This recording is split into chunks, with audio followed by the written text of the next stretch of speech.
Nonviolent communication is founded on empathy and coming from the heart. The very beginning and the whole approach is really how do we make our relationships and our self-awareness more fulfilling, more grounded, more naturally caring, and also wise. I always like to say love or empathy also has to come with wisdom or good judgment. They work together, because if we just say, I love everyone and I only live to make other people happy, we're likely to feel frustrated at times, because we also have to know when to protect our boundaries, what's really beneficial. It's not always going to the nth degree for other people and being totally exhausted yourself. So it's a balanced approach of real deep empathy, but also good judgment and knowledge. So when they work together, that's the best. Communication can be words, actions, silence. And so it's communication in a larger sense. And also listening is a form of communicating. We're all communicating all the time. And if you're ever negotiating, throw away the old idea when everyone's frustrated in a negotiation, then you reached a good agreement. No, everyone should feel that they came out ahead and they feel good. In a really good negotiation, people understand each other, respect each other's needs and feelings, and everyone can win. And so on. Skilled communication strengthens relationships, leads to more success. There's a whole approach in the workplace as well. I thought this quote might be helpful. So just read it and reflect for a moment.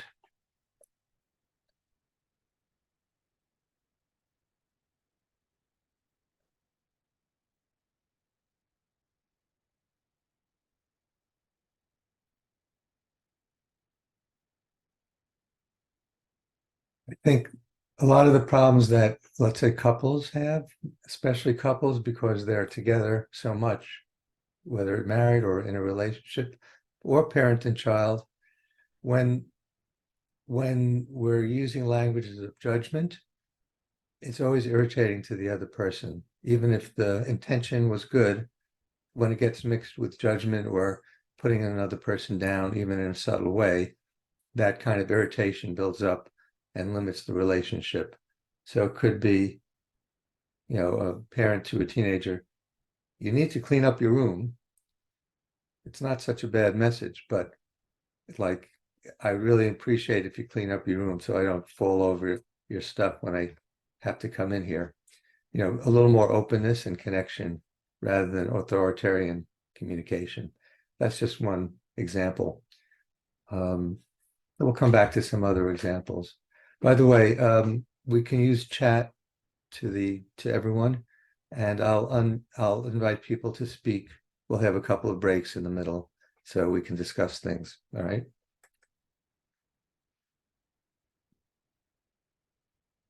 I'm not going to read all this. Take a look. Nonviolent communication in the most skeletal or bare bones approach has four aspects: observations, feelings, needs, and requests.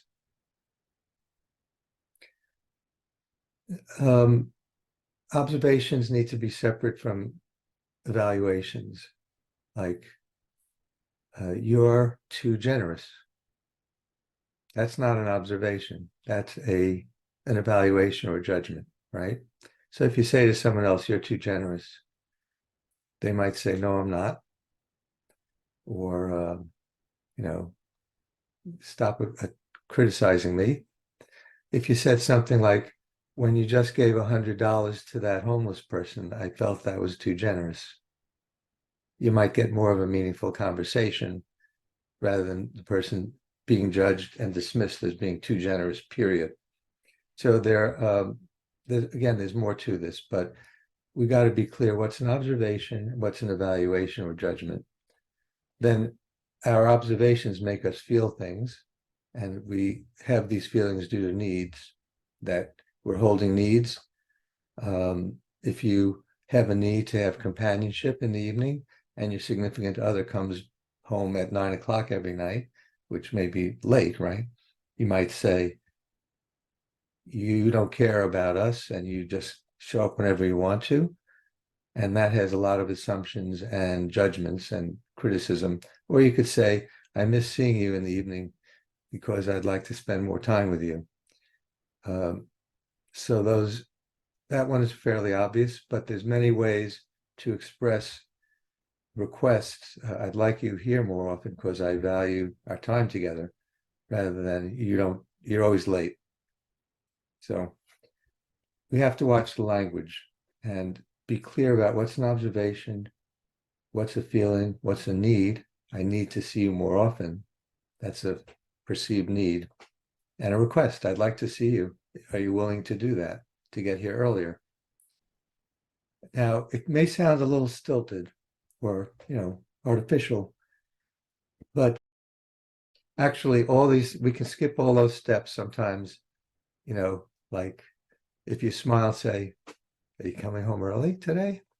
The person might get the idea that they're welcome. Hey, you going to be here? So this is not like, oh, you're late. That makes me feel bad. You're not meeting my needs. So that could be mechanical. But the fundamental underlying principle is to be clear what we're communicating, and also listen for that in another person. I'll read this. NVC requires us to be continually conscious of the beauty within ourselves and other people. So I like the way you said that. It's not just being present, it's conscious of the beauty within ourselves and other people. That to me is meaningful.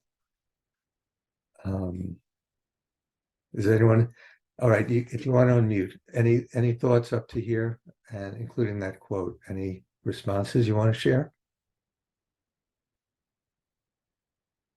You don't have to.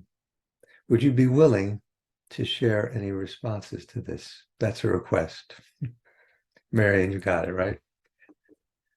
It's a request and not a demand, because if you don't share, I'm not going to be angry. If I got angry, that would tell everyone, oh, that's a demand. Okay, everyone, who wants to share? That would be like pressure, right? I'm just saying, does anyone want to share a response? If not, we'll continue. And I feel fine. Okay. I like this picture of the scientist looking at the test tube. Scientist makes observations and then maybe draws clear conclusions or evaluations, but they have to separate the two things, right? So here's that example. You're too generous versus $10. Maybe that's, I don't know, some of us might say that's being nice, or some might say that's too much, but anyway, you get the point, right? The second example is also about being clear and specific. The observation is, this friend visits our house 3 times a week, and that feels like too much to me. So now you separated the observation and the evaluation. If you just say, he's always visiting, what do you mean he's always visiting? It becomes an argument. But if you say, he's here about 3 times a week, and that feels like a lot to me, now you have a conversation going. I hope that's clear enough. And some of this may go by very quickly, and I am going to share the slides after, in the next couple of days, so you can look these things over again.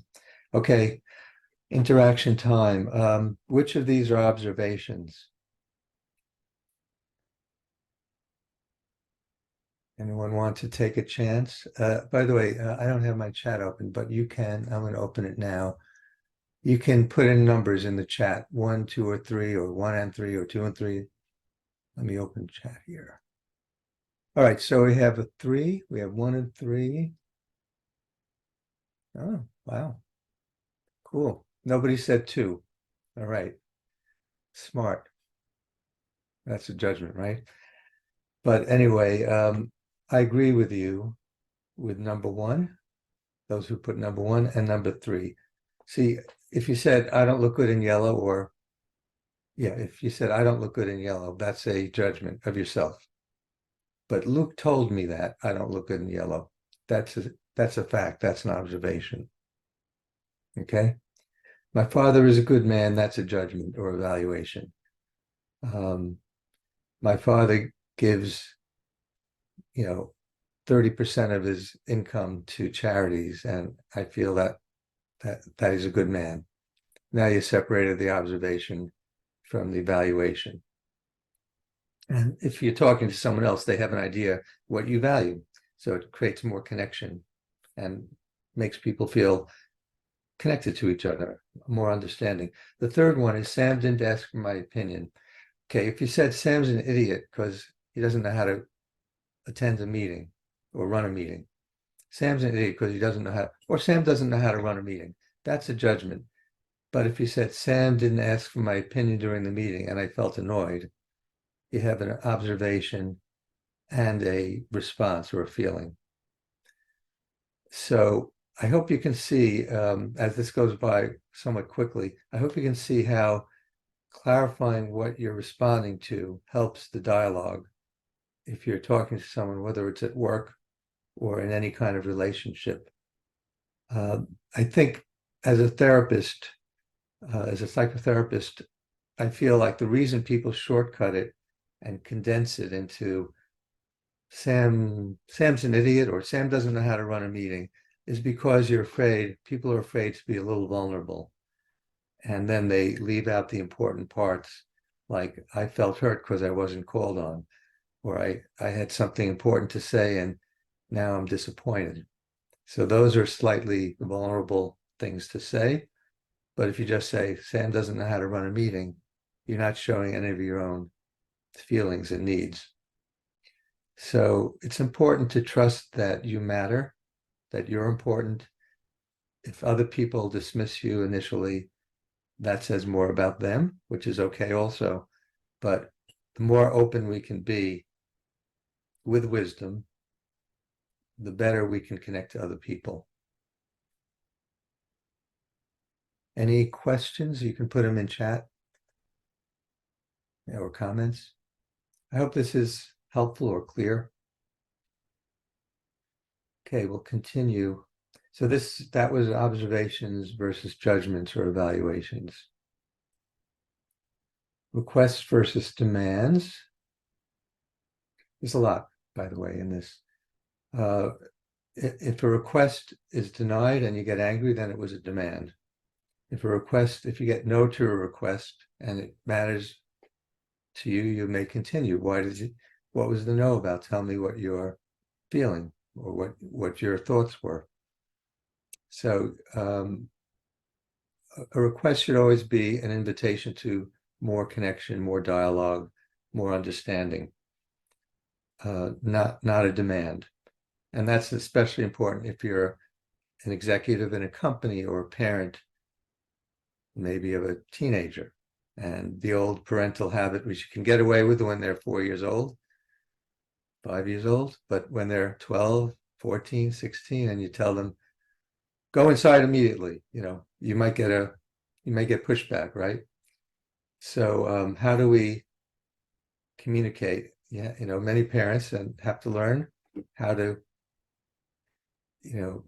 earlier the better, but if you learn to connect to the other person's feelings and your own, if you go inside, then we can have a conversation, which is really important to me because, the car might be breaking down. We have to get it fixed and I want to talk to you. You don't just say, go inside now, we have to talk. I feel that you're ignoring me versus I feel lonely. Another thing we do is, again, hiding vulnerability is interpreting other people's responses for them instead of saying what you're feeling. I feel lonely when you walk away in the middle of a conversation is more open. A simple one. It's cold in this room. I'm cold. I feel cold. There's a test I like to think of. If you make a statement and someone could argue with you, you probably didn't state a feeling. Yeah, you write that one down. Uh, I see, Marianne, I can see, but I appreciate your I do think it's a beautiful little reminder for ourselves. If I say it's cold in this room, someone could say, no, it's not. It's 74 degrees. But if you say, I feel cold, nobody who's present minded would argue with you. They might say, how could you feel cold? And, then that's another conversation. But no, you don't feel cold doesn't work, right? But they could say, this room is not cold. What's going on? So if you state your feeling, no one can argue with your feeling. You have that feeling. I appreciate you. I feel cold. I feel lonely. Now, the word feeling doesn't prove that it is a feeling. I remember in a therapy session, someone said, to her a significant other, I feel you're an idiot. Now, that's not a feeling, right? That's a judgment. But you can try to slip it in there with the word feeling, right? I feel that you're dumb. I feel that you're smart. That's still a judgment. This is all about making life better. That's why the title of the talk is Language That Enhances Life. If we want to connect with other people of all kinds, even the ones who we might initially feel like, oh, I don't get this person, this is not my kind of person. When you are better at tuning into what's going on, you can make allies and friends, even casual friends, out of many more people in your life.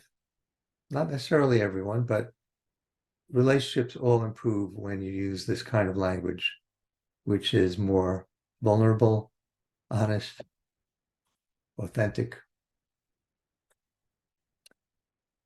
I just changed the slide. So needs and requests are also part of this. You can see that example, which I gave before. There's a request. And if the person says, no, I have a lot of work to do, I can't do that, you continue to discuss, and share how important it is to you. Maybe you agree, okay, 3 nights a week, you work late, 2 nights a week, you come home early, plus, of course, there's the weekend, whatever it is you work out, but it becomes a conversation which is not accusing each other of being too demanding or not caring. When that language starts, it's time to back off and reconsider where you're headed. Okay. Requests, by the way, this is another thing to keep in mind. Requests should be positive, clear, and actionable. In other words, doable. So I want you home 24 hours a day, 24/7. That's positive and clear, but it's probably not actionable. Probably no one can do that. Or if you say, I don't want you to be mean. I don't want you to be mean. All right. That is probably actionable, but it's not clear. What does that mean? What is mean? And it's not positive. I want you to use kind words, like express how you care about us, and I'd like you to bring flowers now and then. Those are more clear, actionable, and positive, rather than don't be mean. So human beings, and our mind has a hard time acting on a negative. Don't be mean. Or if someone says, compliment my looks every once in a while, or once a day, say something nice about the way I look. I mean, whatever specifics, okay? So you get the idea? Do you feel the difference in the energy? Like if you say something positive as a request for the other person, they can connect to it and be energized. Then we won't be tired.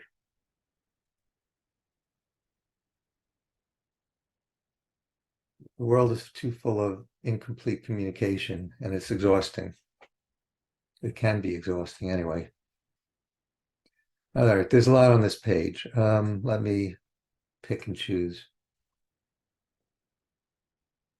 Let me take a break here. I think I'm doing a lot of talking, and I know it's not a good idea to overtalk when you're relating with other people. I consider this relating, so I'm going to stop. Does anyone have a comment or question or a response to anything on this slide? Anything you want to say is okay. Or let me ask Hi. you. Yeah, sure. Hi, Lisa.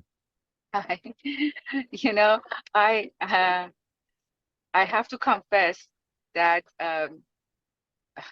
all my life I didn't know how to say things, and especially with my children, with my family, and how to go the right way about doing things with them. And I'm right now in a situation where I find it very difficult to make very little communication because no matter what I say, it's Mm. the wrong thing to say. And I still don't know how to say things. Like I'm listening to you and I'm like, okay, now after all these years, how am I gonna bring it up this way? Yeah, Or especially that things are just going their own way and there are a lot of they're not little kids anymore. I can't raise them anymore. I can't um, and they are doing things or they are being in some situations that are very difficult. I feel quite hopeless. Like I'm like, okay, my hands are tied. I better not talk that much anyway. okay, thank you. Yeah, it's a good question. I'm sure many of us can relate to that. I think you're specifically talking about your children, adult children, is it? Yes. Yeah. So, I mean, there is not inherently a big difference between adults and young children, except maybe more protection is needed for younger children. But basically, it's a very good question. One of the things is I would not feel hopeless because whatever happened in the past, it may take a little bit longer for them to realize you're changing your style. They might be a little suspicious initially, like, oh, you're trying to manipulate me to do what you want. Is that why you're being so nice? Or something of that type. But if you persist in being empathetic and paying attention to the way you communicate, they will get the idea maybe sooner than you realize or than you expect. They will get the idea. So, yeah, first of all, and this is a principle of nonviolent communication, all it takes is one person to practice it. It doesn't require two people. In a sense, I've had this happen in couples therapy. The one person is saying, I can only do this if you'll do this. Why don't you do it? Otherwise, how can we advance? But actually, that's also a trap because you can't really control the other person. They have their own reasons for doing what they do. But if we change our own behavior, that will influence the other person in that relationship to start paying attention and change their attitude also. So as long as one person is practicing nonviolent communication, namely oneself, we can change the world around us, all our relationships. So don't just do something, stand there. That came from a movie set. Um, an actor was overdoing it, and the director said, don't just do something, stand there. In other words, show your presence, that you're listening, you're paying attention, you care about the other person, not running around to solve the problem. Um, Again, the third item is asking questions. Try to clarify if you're not sure. Um, so, are you upset because I interrupted you earlier today and you wanted to be heard more fully? It's trying to reconnect when there's In therapy, what's it called? It's called a moment of damage. Like the relationship is damaged, but that can be repaired. So you take a step back and ask, oh, is this what happened? And at that point, you can fully repair and actually strengthen the relationship and go further. So asking a question or even acknowledging, I know that I've had some strong opinions in the past, but I'm really interested in what you have to say. So if you're willing to, I'm here to talk about it if you want to. So it's really about stepping back and repairing the connection. And it doesn't always happen right away, but if you persist in that, everything will change in your surroundings. So let's go further.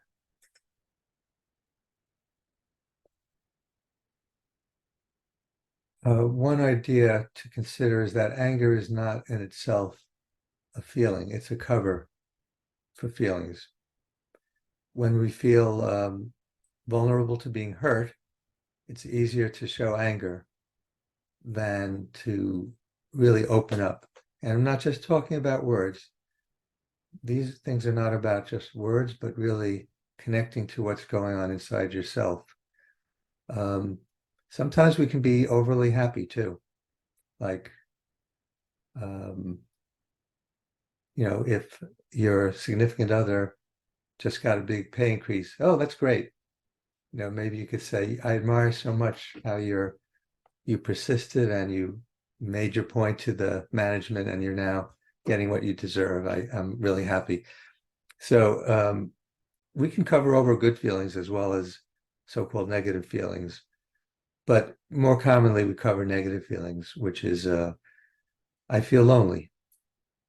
I wish I could see you more, as opposed to you don't care, you're never here. So you're never here. You don't care. That's anger. But that's likely, not guaranteed, but it's likely to generate a defensive response like, I'm here as much as I can. What do you want from me? So now the people are drifting apart. If you say, I love being with you, and is there a way we can have more time together? How do you feel about that? You can discuss it, and whatever comes out of it is likely to strengthen the bond. And you may not get what you want immediately, but eventually things will improve and you'll feel more satisfaction from inside, because really the need is coming from inside ultimately. And when you connect to the other person, they may not show up more often right away, but they heard you and they're trying their best and they want to be there. You get the point, I hope. For now, you could type into text and I'll open up conversation again later. So when you're angry, stop, breathe, try to identify what thoughts are making you angry, connect with your real needs and thoughts. The thoughts are pointing to your needs, like, I need somebody around, I'm too alone, and express your feelings and your unmet needs. Is that something people can do? With some practice, I would say yes. It's a lifelong learning process because there are subtleties. There are subtleties. Once in a while when you open more deeply, you can feel that softness and the strength of that openness. So keep working at it and new things open up unexpectedly. So we have habits. Look, never give up. And this goes to everyone here. Whatever we've done in the past, no matter how many years we've done it, we can improve things. It's not hopeless. It's not a good idea to give up. Sometimes we have to regroup and maybe study some approaches and consider, but there's always ways to recover from the past. Yeah, I'll leave it at that for the moment. Oh, by the way, think of A Christmas Carol. I don't know if you all know that story. There was somebody who, I guess he was in his 70s, let's say, Ebenezer Scrooge, right? he messed up big time for about 50 years, let's say. That's pretty serious. But you know what? He got scared right into the reality. The third ghost showed him his grave. And after that, in case you don't know the story, he saw all the mistakes. He saw what the possibilities were and how a loving family behaves, and he saw where he was headed. And suddenly he forgot the past and he became this kind person, running outside, giving gifts and showing enthusiasm to everyone. So it's never too late. That's an extreme case, but we can always change and repair things. Okay, continuing on. I'm looking at time. This is very relevant. It's in some ways more societal. We could have a big debate here. I'm going to try to avoid that because, with the wars that are going on and the fighting, and even at the level within a family, we can distinguish protection from punishment. When someone goes to jail, the idea is to protect society. Let's say someone is violent or maybe doing major financial crimes. We send them to jail to protect society, sometimes to protect them from themselves, from doing more harm and having more guilt. So if we hate them and we're there to make them suffer, that's different. That's the punishment side. So in terms of collective punishment of groups or punishment of prisoners so they suffer, those things don't make society better. And eventually the pain will come back. Either the prisoner in jail gets out and they're even more angry if they've been made to feel worthless, etc. And so in a family situation, with children especially, we might think threats or punishments are the best tool. I see them as a last resort. If I knew what I knew now when my kids were young, it would have helped. But I did learn that when you connect to a child or to a coworker or to anyone else in your life, instead of trying to use force to get them to do what you want, you tell them why it's important to you and how it serves a greater good of some kind. My leg is hurting. Could you carry these things up for me? Rather than giving an order, you get buy-in or consensus, and it creates. Then people do what you want for the right reason because they want you to feel better and they want to help you. If you do it because you threaten them or use intimidation, which is about the same, then later on they're going to want to get back at you, or they're going to run away. Next time you need something, they're going to run fast the other way. So we need to try to build consensus and care for those. If people make mistakes, how do we help them understand and learn from the mistake and not throw them away? So that's protection versus punishment. Marshall Rosenberg spent a lot of time negotiating and working with groups, including war zones around the world, helping them talk to each other, the combatants. And he also worked in prisons and in a lot of other situations, sort of as a negotiator and using empathy as a way to bring opposing sides together. So they, hate goes down and understanding increases. What's the benefit of protective as opposed to punitive restraint? Anyone want to say something?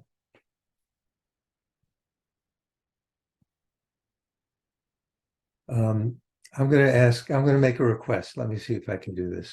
I've never done this request. So would it be more interesting to any of you if we have more conversation, or are you happy listening to this and taking in what I'm sharing? Does that seem good enough? Are you willing to share your response to that question? All right, I'm guessing you're speaking with silence, which also speaks, and nobody has made a complaint, so we'll continue. Oh, there's one chat here.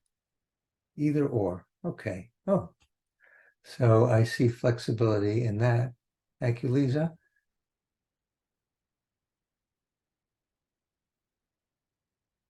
There's a lot, again, societal things we could talk about. Domination society, that's a phrase from the NVC approach. And I wrote an ebook based on Eric Fromm's book, Escape from Freedom, where he talks about the bad results of domination society, among other issues. The reason why people go to authoritarianism is they're taught to disregard their own perceptions and feelings and their inner voice. And when that gets punished and pushed away, people become more easy to manipulate. And then authoritarians have a chance to take over. And he, Eric Fromm, and also in my ebook, which is much shorter, he points to the school system where people are told to sit still, be quiet. Some amount of that is fine. People do need to learn to listen or be part of a group, but it gets definitely carried too far, and then the students are yelled at, etc. And then as adults, you're on an assembly line, or the boss tells you, here's what you're doing, you're staying late. No, I don't care what you want, you're going to stay late, etc. So all those things create a domination society.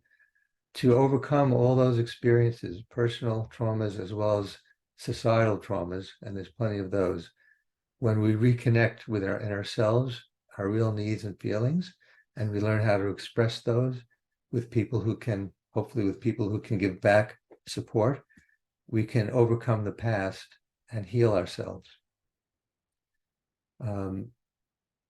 This training of me against the world is really toxic, and really we're all connected, and that's not just a euphemism or a platitude. It's really, we are connected. Our happiness is linked to other people's happiness. In a way, we can feel peace and yet feel deeply concerned about the situation for other people or other societies. But being a rock or an island is not a solution. Separateness is an illusion, which doesn't really work long term. It leads to anxiety and depression and physical illnesses as well. All right, here we are. Summary. Maybe you can each read that for yourselves.